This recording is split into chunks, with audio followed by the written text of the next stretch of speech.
Le thème de notre étude biblique ce matin est « Ne détruisez pas votre destinée ».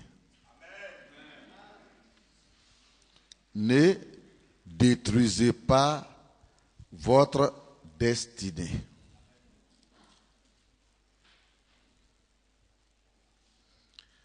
Il y a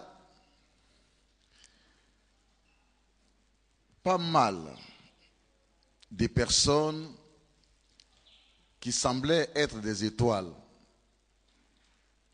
et qui devraient dans la réalité avoir un très grand avenir. Parce que dans ces personnes-là, elles brillaient dans les études. Et tout le monde, quelque part, devinait qu'elles allaient avoir un très grand destin. Malheureusement, à un moment donné de leur vie, des circonstances malheureuses sont intervenues, soit par rapport à ce que les méchants de la famille ont programmé contre ces derniers, ou soit par rapport au fait que malheureusement, lui-même, il s'est laissé prendre au piège par son mauvais comportement. Dans d'autres cas, soit c'est parce que il a fait un mauvais choix. Un mauvais choix d'être à un mauvais endroit. Un mauvais choix de ne pas avoir eu la femme qu'il fallait, le mari qu'il fallait. Un mauvais choix, le fait d'avoir refusé quelque part d'obéir, soit à son supérieur ou à son patron. Et comme c'est le supérieur, c'est le patron quelque part qui note ces derniers, alors il a fait chambouler peut-être la vie de cette personne. Il peut avoir plusieurs manières de détruire sa destinée. Dieu ne nous a pas envoyés sur cette terre pour souffrir. Il est important de le retenir. Lorsque Dieu nous a créés, son but en nous créant, en nous envoyant sur cette terre, ce n'est pas de nous faire souffrir. Ce n'est pas pour que nous puissions passer tous les jours, voire tous les ans, dans la souffrance. Quelqu'un dise donc que la souffrance a une fin. En Christ, la souffrance a une fin. Voyez-vous, la souffrance a une fin en Christ.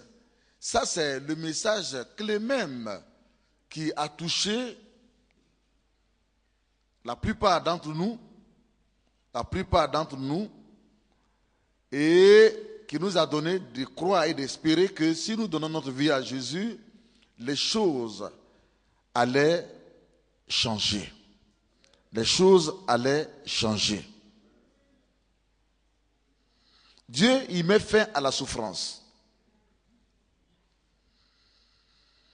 Et c'est parce que Dieu met fin à la souffrance que, par exemple, en parlant de moi, je peux aujourd'hui tenir le micro de la part du Seigneur et puis dire que Dieu est bon.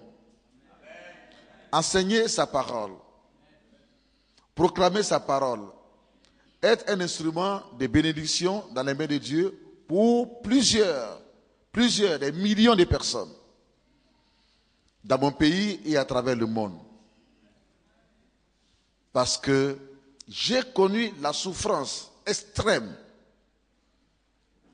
que ce soit dans mon pays, en Côte d'Ivoire. Avant d'aller faire mes études en Europe, là-bas encore, ma vie a chamboulé en mal à un certain moment de ma vie. Et j'ai connu la souffrance, ce que l'on appelle la souffrance. Je ne pensais pas du tout que je pourrais m'en sortir. Je pourrais sortir de cette souffrance. Mais on m'a dit de garder espoir. On m'a dit de tenir bon. Car le Dieu que j'ai choisi, il met fin à la souffrance.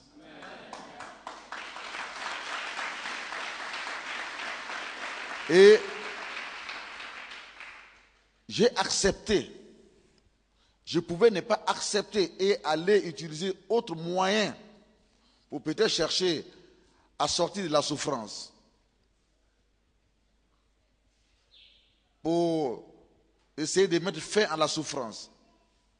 Mais non, j'ai volontairement accepté d'écouter les frères, les sœurs en Christ, les gens, les hommes que Dieu, dans sa grâce, a envoyés vers moi qui me parlaient. Enfin, les prophètes, les différents prophètes, j'ai accepté volontairement. J'ai fait le choix d'écouter et d'obéir. Et quand bien même c'était dur, et que du jour au lendemain, j'ai continué de souffrir, mais j'ai persévéré toujours, en croyant que Dieu allait mettre fin à la souffrance. Je ne me suis pas révolté contre Dieu. Je n'ai pas murmuré contre Dieu. Et pourtant, les malheurs s'abattaient autour de moi. Il y avait la souffrance d'abord. La souffrance matérielle, la souffrance financière, sur le plan financier, matériel, sur le plan des relations, de la vie en un mot, et les malheurs en plus, qui se partaient de la Côte d'Ivoire et qui me poursuivaient là-bas, en France. Mais je n'ai pas abandonné. C'est lui qu'on m'a présenté comme celui qui met fin à la souffrance. Je ne l'ai pas abandonné. Je n'ai pas murmuré. Je ne me suis pas révolté. Je ne me suis pas rébellé. Je ne l'ai pas rejeté pour dire non, tu ne fais rien pour moi, Dieu. J'ai persévéré. Mais dans quoi? Dans la souffrance. Je suis revenu dans mon pays en Côte d'Ivoire. J'ai persévéré encore dans la souffrance. Car mon premier micro, je l'ai tenu dans une maison abandonnée. Ma première église. C'est là que je dormais.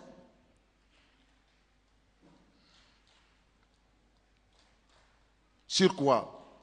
Sur un paille, même pas une natte, parce que je n'avais pas d'argent pour acheter une natte et pourtant je venais de France. Sur un paille. Mon premier bureau, c'était sous un manguier, à cause de l'ombre que le manguier donne, en plein air. Aujourd'hui, c'est différent. Aujourd'hui, c'est différent.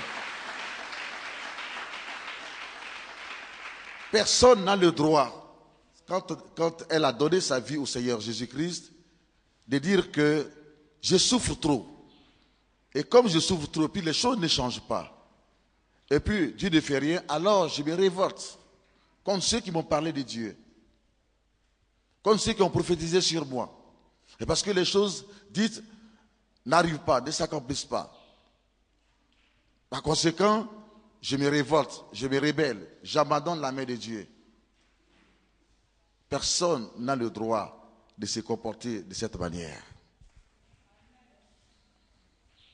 Parce que Dieu, il est la vie. Et quand vous l'abandonnez, vous entrez dans la mort. Dieu, il est la vie. Quand vous l'abandonnez, vous entrez dans la mort. Donc, il est important, vaut mieux avoir Dieu et avoir la vie, pendant même que tu souffres, et avoir un esprit que un jour, ton bonheur viendra, ta délivrance viendra, les choses changeront. Lorsque une personne a souffert dans la vie et que Dieu a accordé sa grâce à cette personne, je dis bien sa grâce, et a fait de cette personne un homme grand, un homme connu, un pionnier, un homme avec beaucoup de considération, que tout le monde respecte. Il faut faire attention et faire très attention quand vous marchez avec cette personne. Parce que cette personne-là peut être l'instrument que Dieu va utiliser pour mettre fin à votre souffrance. Parce qu'elle-même a expérimenté et connu la souffrance. Mais aussi, si vous n'êtes pas sage du tout, par votre comportement, votre attitude vis-à-vis de cette personne, cette grande destinée qui vous était réservée, cette grande destinée qui vous attend, vous pouvez passer à côté et la détruire tout simplement par votre comportement, par ce qui sort de votre bouche et par votre attitude. Je veux dire, par vos paroles et par vos actes. Dans le livre de 2 Samuel 6, le verset 20, nous allons prendre notre premier passage biblique en 2 Samuel 6, verset 20. David s'en retourna pour bénir sa maison, et Michal, fille de Saül, sortit à sa rencontre. Elle dit: quel honneur aujourd'hui pour le roi d'Israël de s'être découvert aux yeux des servantes de ses serviteurs, comme se découvrait un homme de rien. Alors David répond. David répondit à Michal: c'est devant l'Éternel qui m'a choisi de préférence à ton père et à toute sa maison pour m'établir chef sur le peuple de l'Éternel, sur Israël. C'est devant l'Éternel que j'ai dansé. Je veux paraître encore plus vil que cela et m'abaisser à mes propres yeux. Néanmoins, je serai en honneur auprès des servantes dont tu parles. Amen. Dans l'histoire de la vie du roi David, chers bien-aimés, la Bible nous fait comprendre que un jour, l'arche de l'Éternel était en train de venir là où se trouvait son siège royal. Et les gens ont appris cela. Quand ils ont appris cela, ils ont donné l'information rapidement au roi, qui était président à cette époque d'Israël, le roi David. Pour lui dire que, président, l'arche de l'Éternel arrive. Qu'est-ce que l'arche de l'Éternel? L'arche de l'Éternel, c'est ce coffre, une boîte dans laquelle on mettait la Bible. À cette époque, c'était l'Ancien Testament. Et quand c'était scellé de cette manière, la puissance de Dieu qu'on appelle l'onction descendait dans la boîte. Les donc sacrificateurs qui étaient chargés de porter donc ce coffre. Et chaque fois que le peuple d'Israël était en difficulté, était en guerre, chaque fois que les autres peuples provoquaient les enfants d'Israël pour les empêcher d'être en joie, d'avancer, et ainsi de suite, alors il y avait l'armée, c'est vrai, mais les sacrificateurs qui portaient l'arche de l'Éternel se tenaient à une certaine position. Et donc la puissance de Dieu sortait, n'est-ce pas, de l'arche, descendait sur les soldats qui étaient en guerre, et Israël avait toujours la victoire. Quand ils étaient dans l'obéissance, ils avaient la victoire sur leurs ennemis. Comprenez donc que, quelque part, l'arche de l'Éternel qui symbolisait l'onction était très important pour qui? Pour le président, pour le roi David. Et pour tout le peuple d'Israël. Car ça symbolisait la puissance de Dieu.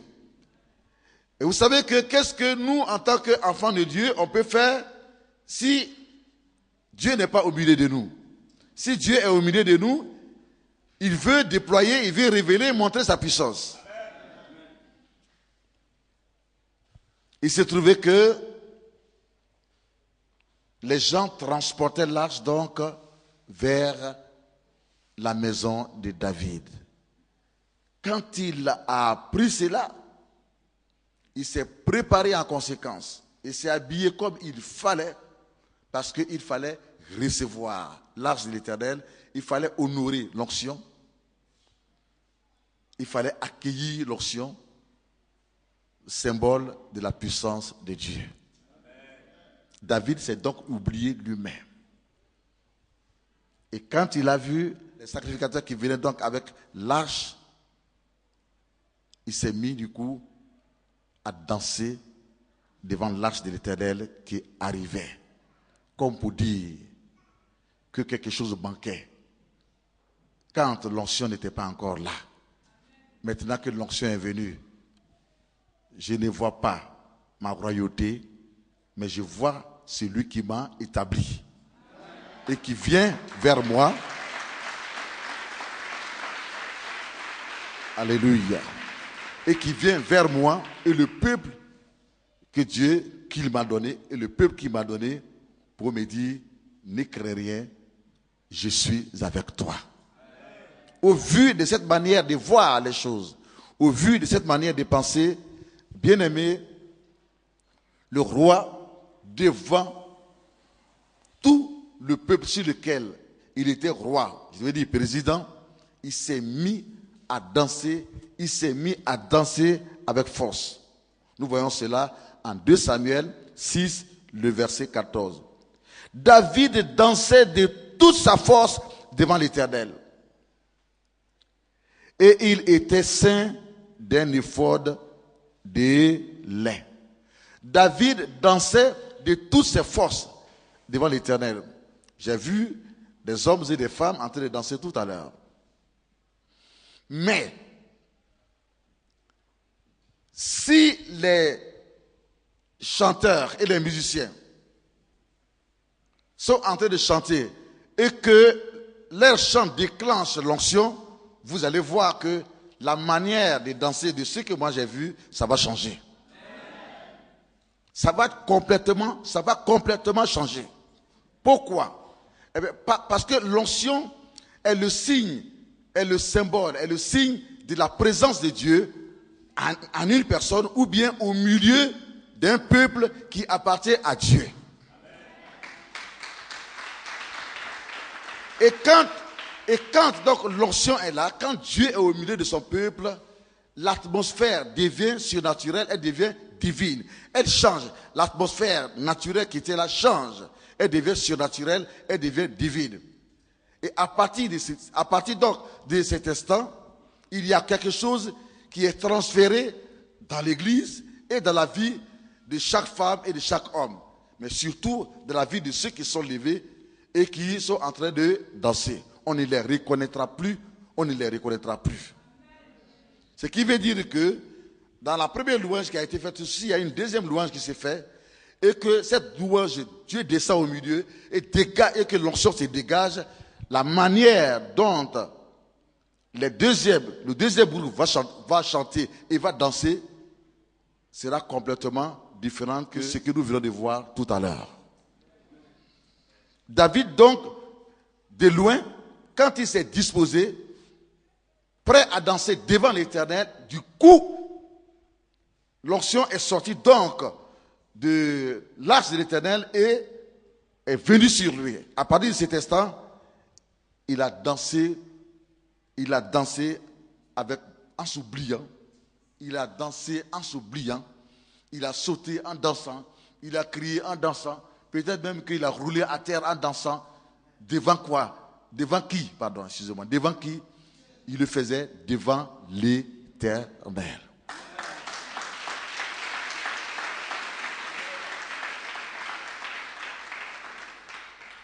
Lorsque Mika, son épouse, a vu cela, elle fut indignée. La Bible dit que elle était dans la maison royale. Elle n'est pas venue à la fête. Et par la fenêtre, elle a commencé par regarder ce qui se passait.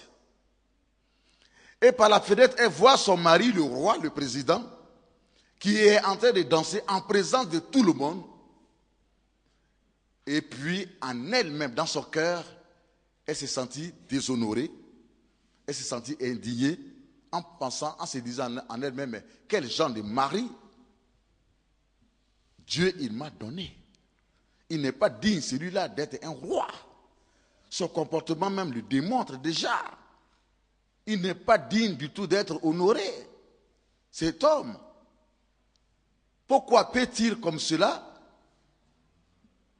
brader son honneur de roi, de président, l'honneur de toute sa famille, en dansant comme un ivrogne, comme un insensé, devant le peuple que lui-même, il gouverne. Et Dieu a vu les paroles de son cœur. Dieu a vu les méditations de son cœur. Car nous les hommes, nous regardons à l'apparence. Mais Dieu sonde le cœur et les reins et il regarde à ce qui se dit, à ce qui se médite dans le cœur. C'est pour cela que ne sois pas surpris. Tu peux méditer des choses qui sont mauvaises et venir devant un homme. Si la personne est loin, tous les plans que tu as faits, seront en nu. Tu seras confondu. Une situation, un incident se passera. Un incident se passera et tout ce qui est caché dans ton cœur sera dévoilé, mis à nu. Soit par les paroles que cet homme va faire sortir, ou bien tout simplement, Dieu va utiliser cet homme tout simplement à toucher à un petit point et puis ta nature qui est cachée et tout ce que tu as caché, allez, ça sort tout de suite et on voit ton vrai comportement, on voit ton attitude vraie, on voit réellement qui est-ce que tu es en réalité. L'apparence est trompeuse et l'apparence trompe. Mais le cœur, il est ce qu'il est. Tu vas tout faire. Venir devant quelqu'un, tu te feras l'homme le plus humble, ainsi de suite. Mais ton cœur même te dit menteur, menteur. Il suffit que tu vas te faire le plus doux, tu vas blaguer l'homme parce que tu veux recevoir une grâce, une bénédiction de sa part, tu veux recevoir une caution de sa part, ou enfin te faire aimer quelque part par lui. Ceux qui se marient précipitamment, ils ont des expériences terribles. Ils ont des expériences terribles. Tu vas faire tout pour te faire aimer, mais ton cœur te dira menteur. À un certain moment, quand une situation va venir, peut-être dans 3 mois, 4 mois, tu as fait toutes sortes d'hypocrisie. Paf! Ton cœur te dévoile avec tout le mauvais comportement, les paroles, les actes que les gens n'ont jamais vus. Tu vas insulter dans tous les sens, tout ce que tu vois. Tu insultes tout ce qui bouge. Tu tires sur tout ce qui bouge. Tu casses les fenêtres, tu casses la télévision, tu casses tout. Eh bien, tu n'as rien fait d'autre que dévoiler ta vraie nature. La vraie nature peut se cacher peut-être pour 3 mois, 4 mois, 6 mois, mais pas 1 an. Et elle sera révélée. Amen. Amen. Tel était le cas de Mika. Mika a perdu toute considération de son mari. Alors, le roi, rempli de l'onction du Saint-Esprit, dans la joie de ce que l'âge de l'Éternel, l'onction est revenue, qu'est-ce qu'il a fait? Il s'est adressé au peuple en priant et la Bible dit qu'il a béni tout le peuple d'Israël. Quand il a béni le peuple d'Israël, il s'est retourné et il est arrivé chez lui à la maison. Arrivé à la maison,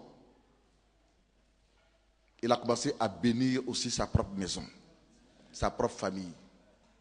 Sa femme n'a pas accepté cette bénédiction. Elle lui a dit, tu n'es pas digne de bénir ta maison. Tu n'es même pas digne de bénir ta maison parce que tu viens de brader l'honneur de ta maison, l'honneur de ta famille. Par exemple, c'est l'exemple. Qu'est-ce que les gens diront des enfants que tu vas avoir? Les gens diront que, oh, quitte là, les enfants de leur promotion. C'est pas ton papa qui se disait roi et qui dansait n'importe comment, ainsi de suite. Elle a commencé par lui faire une morale sans raison valable. Et elle a commencé quelque part à douter de lui. Le roi dit, mais ma femme, quel mal est-ce que j'ai fait? Est-ce que j'ai l'habitude de me comporter comme cela? Est-ce que j'ai l'habitude de danser comme cela? Mais cette fois-ci, je l'ai fait devant l'Éternel qui m'a choisi. Il y avait beaucoup de gens. Il y avait des gens dont la destinée était une destinée de roi. Ton papa était roi. Ça veut dire que c'est ton frère qui devait être roi. Mais Dieu vous a laissé. Parce que la royauté vous appartenait en réalité. À cause de l'orgueil de ton papa, Dieu vous a laissé, vous a rejeté. N'oublie pas cela, souviens-toi. À cause de l'orgueil, à cause de la colère de ton papa. Car orgueil veut dire colère, colère veut dire orgueil, orgueil. À cause de la fierté de ton père qui, lui, quand Dieu parlait au travers du prophète Samuel, qui s'opposait à ce que Dieu disait au travers du prophète Samuel, et qui faisait lui-même sa loi et sa volonté. Non, je ne vais pas me conduire ainsi. Dieu vous a laissé, et puis il m'a choisi, moi qui je ne suis rien, ma maison n'est rien, la maison de mes parents, personne n'avait une prophétie, une promesse même que quelque part un roi allait sortir de là. Quand je pense en tout ceci et que je vois que c'est lui qui m'a choisi, c'est lui qui est en train de venir, que veux-tu que je fasse, ma femme? Je ne peux que m'oublier, me prosterner devant lui et danser, même si je me traite d'un insensé. Je l'ai fait, je ne le regrette pas, parce que je l'ai fait devant l'Éternel qui m'a choisi. De délivrance, un cantique d'espérance.